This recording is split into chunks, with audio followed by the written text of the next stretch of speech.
Marami po sa mga magulang, lalo na yung mga nagtatrabaho, ang kadalasang iniiwan sa mga yaya ang kanilang mga anak. Pero mga kapuso, mag-ingat din po sa pagpili ng kasambahay dahil sa Ipil, Zamboanga, Sibugay, isang magkapatid ang nagtiis sa mabigat na kamay ng kanilang tagapag-alaga ng halos isang taon. Narito po ang aking report. Mga paso na sigarilyo sa kamay, paa at pati na rin sa labi. May mga sugat at pasapa sa mukha at kamay dulot ng pamamalo at pambubugbog na kuminsay ang gamit pa ay kahoy na may nakabaong tornilyo o pako. Ito ang mga naiwang bakas sa magkapatid na 6 at 2 taong gulang sa Ipil, Zamboanga, Sibugay na matagal na umanong pinagmamalupitan ng sarili nilang yaya na si Bernadita Acero.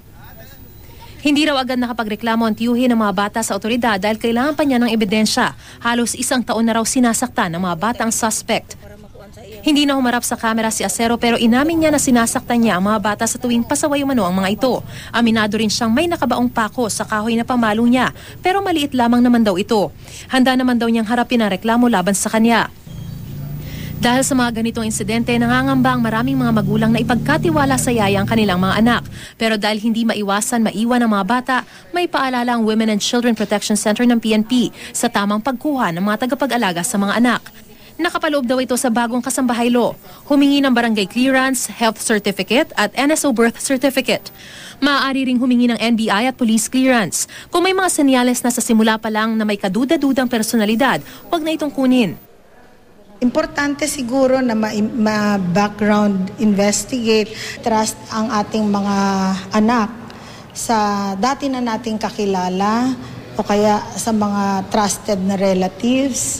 Payo rin ng pulisya sa mga employer maging mabuti ang pakikitungo sa mga kasambahay para hindi ito magrebelde. Pero kung may insidente ng pang-aabuso, huwag magatubiling mag-hire na reklamo sa pulisya.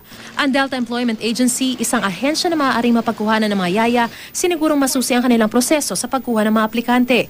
Di rin daw sila nagkukulang sa pagpapaalala sa mga aplikante para ayusin ang trabaho. Medyo stricto. We want to make sure na yung i-employ naming applicants maayos,